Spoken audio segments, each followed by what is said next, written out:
Tuhan yang terambil dalam kitab Pengkhotbah 3 ayat 1 sampai yang ke-15. Pagi hari ini, hari yang cerah dan indah ini, firman Tuhan terambil dalam doa pagi, ibadah pagi, Pengkhotbah 3 ayat 1 sampai 15. Demikian firman Tuhan yang akan saya bacakan. Untuk segala sesuatu ada waktunya.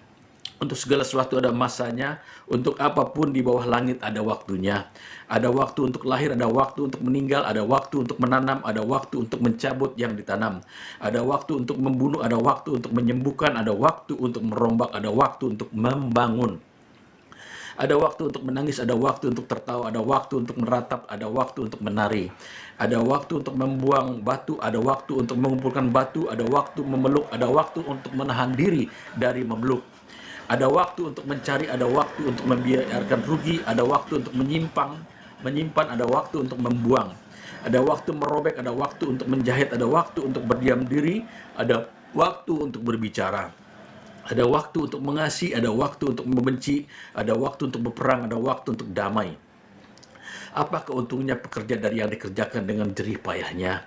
Aku telah melihat pekerjaan diberikan Allah kepada anak-anak manusia untuk melelahkan diri. Ia membuat segala sesuatu indah pada waktunya, bahkan ia memberikan kekalahan dalam hati mereka. Tetapi manusia tidak dapat menyelami pekerjaan yang dilakukan Allah dari awal sampai akhir. Aku tahu bahwa untuk mereka tak ada yang lebih baik daripada bersuka-suka dan menikmati kesenangan dalam hidup mereka. Dan bahwa setiap orang dapat makan, minum, dan menikmati kesenangan dalam segala jerih payahnya, itu juga adalah pemberian dari Allah. Aku tahu bahwa segala sesuatu yang dilakukan Allah akan tetap ada untuk selamanya. Itu tak dapat ditambah dan tak dapat dikurangi. Allah berbuat demikian supaya manusia itu takut akan Dia. Yang sekarang ada, dulu ada, dan yang akan ada sudah lama ada, dan Allah mencari yang selalu yang lalu. Berbahagialah yang merenungkan firman Tuhan dan melakukannya. Bapak Ibu sekalian, pengkhotbah menulis ini adalah suatu berkat bagi kita, bahwa segala sesuatunya ada waktunya. Segala sesuatunya diberikan Allah waktu bagi kita. Ada waktu kita bersusah, ada waktu kita bersenang. Jadi segala sesuatunya bukan suatu tiba-tiba kejadian itu. Segala sesuatunya Allah telah menciptakan waktunya bagi kita.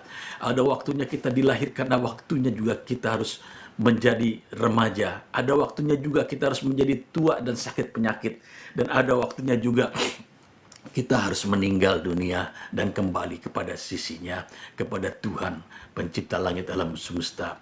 Ada waktunya kita harus makan, ada waktunya juga kita berpuasa, ada waktunya kita memberi, ada waktunya kita menerima. Jadi kita harus bersyukur dengan segala waktunya itu yang telah Tuhan tetapkan bagi kita, Tuhan berikan bagi kita. Ada waktunya kita dapat berkelimpahan, ada juga waktunya kita mengalami masa-masa krisis. Jadi segala sesuatunya tidak suatu kebenaran yang terjadi. Orang dunia mengatakan, oh segala sesuatu ini terjadi oleh karena kebenaran. Tidak. Segala sesuatunya diketahui Tuhan. Jadi pemazmur mengatakan sebelum kita diciptakan juga dirancangnya di bawah dua jarinya. Dia membentuk kita, menenun kita. Dan segala sesuatunya sebelum kita ada, semua dicatat oleh dalam buku. Supaya kita berjalan menurut kehidupan dan rencananya. Segala sesuatunya dia melihat, segala sesuatunya indah. Alkitab mengatakan segala sesuatu yang Tuhan ciptakan itulah indah. Berkat bagi kita. Jadi segala sesuatunya tidak adalah kebenaran. Segala sesuatunya Tuhan berikan bagi kita. Jadi waktu kita sakit, itu segala sesuatunya kita harus istirahat. Memang Tuhan berikan bagi kita untuk istirahat. Sebab itu kita harus bersyukur. Kalau orang yang bersyukur menerima keadaan, Tuhan akan memulihkan. Dan segala sesuatunya Tuhan tahu kita perlu waktu untuk dapat pemulihan. Dan segala sesuatunya Tuhan tahu bahwa kita dapat penyembuhan. Tetapi ada juga yang dilakukan Tuhan untuk mujizat dilakukannya setiap hari. Tuhan melakukan dalam Lukas, Matius, Markus dalam kitab Injil dikatakan Tuhan Yesus melakukan mujizatnya setiap hari. Untuk siapa? Untuk orang yang mencari Yesus, yang beriman kepada Yesus, yang percaya kepada Yesus. Jadi terobosan waktu untuk melakukan minta mujizat kita harus beriman kepada Yesus. Sebab iman tanpa perbuatan adalah mati. Iman itu perbuatannya adalah kalau kita beribadah, kita melakukan perbuatan iman. Kalau kita berdoa, kita melakukan perbuatan iman. Kalau kita menyembah memuji Tuhan, kita melakukan perbuatan iman. Kalau kita melakukan membaca firman Tuhan, merenungkannya, kita melakukan perbuatan iman. Jadi iman itu akan timbul di hati pikiran kita, di pendengaran kita. Karena kita mendengar dari ibadah, kita mendengar dari doa yang kita naikkan, kita mendengar dari merenungan firman Tuhan, kita memperhatikan. Jadi itulah iman yang timbul dari kita. Ketika iman itu timbul, maka terjadilah mujizat setiap hari. Tetapi mujizat setiap hari itu juga bukan menjadi suatu kehendak rencana kita, tetapi kehendak rencana dari Bapa Surgawi, Tuhan pencipta langit bumi alam semesta. Kalau dia berkehendak, apapun akan terjadi. Buta melihat, timpang berjalan, mati dibangkitkan, tuli mendengar. Semua dilakukan Tuhan jika kita percaya. Percaya ini bukan sekedar kita percaya di angan-angan, bukan percaya saja di asumsi, bukan percaya dari perkataan, tetapi dari hati yang mendalam, dari keinginan hasrat yang luar biasa kepada Tuhan. Seperti Mas berkatakan, seperti rusa merindukan sungaimu, demikianlah jiwaku merindukan engkau. Kita tahu Bartimius seorang yang buta. Ketika mendengar Tuhan Yesus berjalan dengan rombongan, dia bersorak, berteriak-teriak, Daud anak Yesus anak Daud, Yesus anak Daud, tolonglah aku supaya aku dapat bisa melihat. Tolonglah aku yang buta ini. Yesus anak Daud. Dia berseru-seru. Jadi hasrat, keinginan hati, keinginan pinggiran jiwa menjadi iman. Karena dia telah mendengar bahwa Yesus itu penuh dengan mujizat dan kuasa, bahwa dia adalah Tuhan. Maka ketika rombongan itu berhenti serentak, siapa yang berteriak-teriak kata Tuhan Yesus? Sedangkan murid-muridnya berkata, ngapain kau manggil-manggil Tuhan? Sedang orang lagi banyak begini. Tapi dia berseru terus Bartimius. Dan apa yang terjadi? Tuhan Yesus berkata, panggillah kemari. Dan ketika dia panggil, datanglah Bartimius. Apa yang ku kendaki kepadamu, kata Tuhan Yesus. Bartimius berkata, aku ingin melihat Tuhan. Maka terjadilah sesuai dengan imanmu. Dia ludahkan tanah, dia taruh di matanya. Lalu dia usap-usap, sekarang kau cucilah di kolam Siloam. Ketika dicucinya matanya, apa yang terjadi? Dia bisa melihat. Dia bisa melihat. Itulah iman yang timbul. Begitu juga 10 orang kusta. 10 orang kusta. Orang kusta pada saat itu tidak ada orang yang mau mendekati dia karena itu penyakit menular. Penyakit kulit yang sangat menular. Seperti ya kita mengalami ketika COVID, itu sangat menular. Ini menular pada zamannya masa itu. Makanya orang tidak mau dekat dengan orang kusta. Tetapi orang kusta itu, 10 orang itu mau kepada Yesus. Tetapi Tuhan Yesus memberikan suatu mukjizat iman kepada 10 orang itu. Dan berkata, pergilah kepada imam, perlihatkanlah dirimu. Tindakan inilah menjadi perbuatan iman. Dia percaya. 10-10-nya percaya bahwa mereka harus mencari iman, seorang imam, supaya dia menyatakan Tuhan telah melakukan satu mujizat bagi dia. Walaupun pada saat itu belum terjadi apa-apa. Tetapi Tuhan Yesus berkata, pergilah kepada imam. Nyatakanlah. Ketika dalam perjalanan apa yang terjadi, 10 orang kusta itu sembuh. Karena mereka percaya, mereka beriman kepada Tuhan. Bahwa 10 orang kusta itu sembuh. Dan mereka berbicara kepada imam. Setelah bicara, satu orang kembali kepada Tuhan Yesus dan memberitakan kemuliaan mujizat yang terjadi kepada 10 orang itu. Tuhan, dia sujud kepada Tuhan dan Tuhan melihat betapa besar kalau kita beriman kepada Tuhan, mujizatnya pasti terjadi. Yang pertama, tadi Bapak Ibu sekalian kita katakan dalam pengkhotbah, segala sesuatu tidak adalah kebenaran. Segala sesuatunya ada waktunya. Ada waktunya kita menangis, ada waktunya kita tertawa, ada waktunya kita menderita, ada waktunya kita bahagia, ada waktunya kita mengalami masalah-masalah, ada waktunya kita dilepaskan masalah. Segala sesuatunya juga itu Tuhan tahu. Sebab itu kita harus bersyukur menerima keadaan kita. Karena Tuhan menciptakan kita. Demikianlah.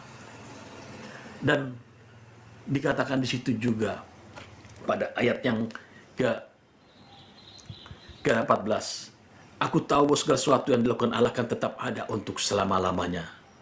Dan dikatakan juga pada ayat 10, aku telah melihat pekerjaan diberikan Allah kepada anak-anak manusia untuk melelahkan diri. Ia membuat segala sesuatu indah pada waktunya, bahkan yang memberikan kekalahan dalam hati mereka. Tetapi manusia tidak dapat menyalami pekerjaan dilakukan Allah dari awal sampai akhir. Aku tahu bahwa untuk mereka tak ada yang lebih baik daripada bersuka-suka dan menikmati kesenangan dalam hidup mereka. Inilah yang digarisbawahi oleh pemazmur. Kita harus bersuka cita, bukan berkata bersenang-senang saja. Kita bersuka cita dan bersyukur dalam keadaan kita. Kalau kita bersyukur, kita dapat menikmati apa yang Tuhan berikan pada hari ini. Apalagi kalau kita mengklaim beriman kepada Tuhan, kasih Tuhan rahmatnya baru setiap pagi.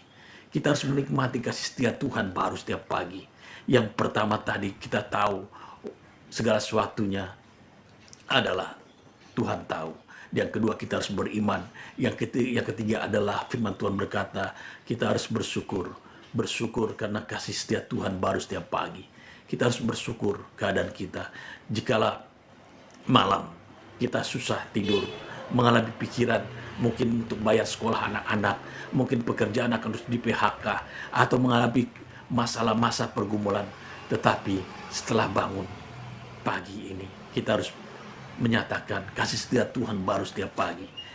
Dan Tuhan akan memberikan terobosan-keterobosan kita.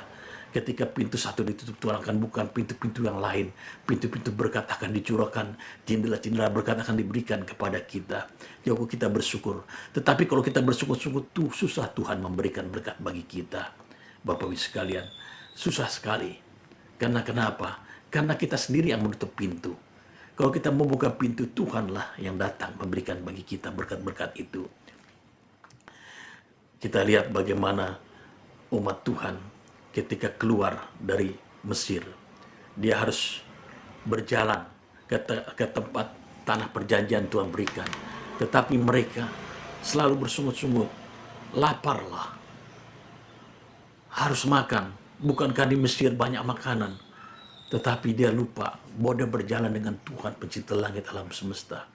Akhirnya Tuhan juga berbelas kasihan karena Tuhan itu baik. Diberikannya mana dari surga. Ketika mana roti-roti mana roti yang dimakan oleh para malaikat diberikan bagi manusia. Mereka juga ingin makan daging. Tetapi Tuhan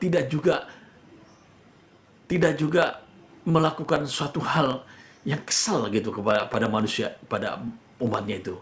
Tetapi Tuhan memberikan yang terbaik juga. Karena Tuhan itu murah hati, panjang sabar. Dia berikannya burung yang jatuh tiba-tiba.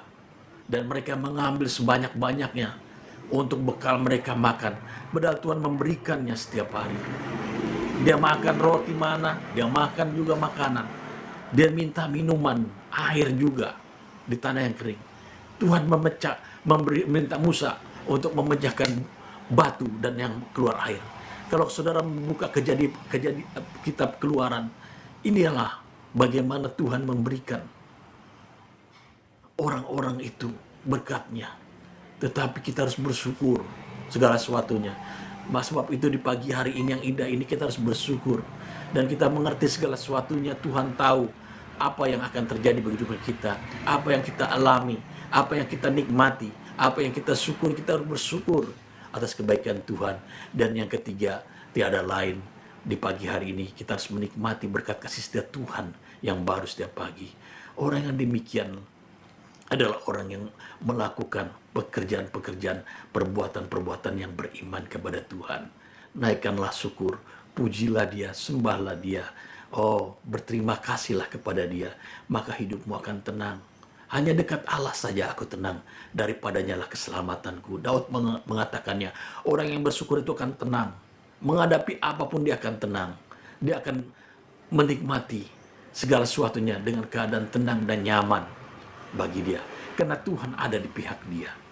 Jadi di pagi hari ini Bapak-Ibu sekalian, Demikianlah firman Tuhan. Sebelum kita masuk pokok doa, kita angkat pujian Allah kuasa melakukan segala perkara. Tuliskanlah doa-doa. Kalau engkau ada pergumulan, beban, masalah, kami akan mendoakannya. Baik itu juga di nomor WhatsApp, handphone di 0821497808 yang ada di konten-konten kami. Pastilah Bapak Ibu sekalian bisa menuliskan. Banyak orang dijawab doanya, dan banyak juga orang yang telah menuliskannya mengalami pergumulan-pergumulan, dan kami sehati karena doa orang sehati besar khasiat doa itu. Mari kita angkat pujian Allah kuasa. Allah kuasa melakukan segala perkara. Allah Maha kuasa.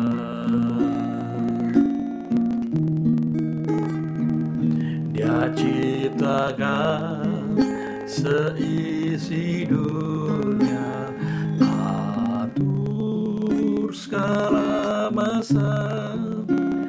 Allah Maha kuasa. Bapa kami yang berada di surga, terima kasih untuk firman-Mu yang mengatakan segala sesuatunya Tuhan tahu keadaan kami.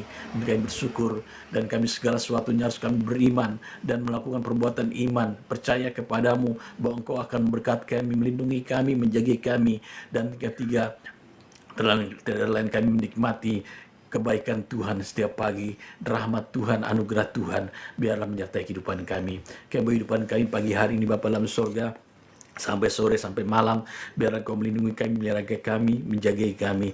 Bapa dalam surga, kalau ada pun yang sakit, Bapa sembuhkan dari segala penyakit keadaan kami. Kau pulihkan keadaan kami, baik sakit kanker, lever, sakit tumor, sakit apapun juga. Firman berkata, demi nama Yesus, oleh biru-biru Yesus, kami disembuhkan. Dan demi nama Yesus kami menerima kesembuhan. Begitu juga untuk beban masalah, beban pergumulan rumah tangga, beban kepikiran hidup, beban pekerjaan. Bapa dalam surga, kami bawa kepadamu, ke bawah kakimu. Firman berkata, marilah kepadaku yang letih lesu dan berat, aku akan berikan kelepasan, kelegaan kepadamu. Mintalah akan diberi, ketuk itu akan dibukakan, carilah maka mendapatkan. Bapa dalam surga, dan kami percaya demi nama Yesus Kristus, kami bawa pergumulan ini, Engkau akan bukakan jalan kelepasan, kelegaan, damai, sejahtera. Bapa dalam surga, berkati kami pada hari ini, biar kami berjalan kepadamu, melindungi kami, melihara kami. Bukakanlah berkat tingkat-tingkat langit bagi kehidupan kami. Biarlah namamu dipuji dan dimuliakan, dan kami bersyukur atas kebaikanmu, dan bagimu segala puji, hormat, dan syukur. Di dalam nama Tuhan Yesus, kami berdoa untuk sekalian. Amin. Tuhan memberkati. Selamat pagi Bapak Ibu sekalian. Selamat beraktivitas, selamat bekerja, selamat berusaha dari segala penyakit. Tuhan sembuhkan. Amin. Tuhan memberkati Bapak Ibu sekalian.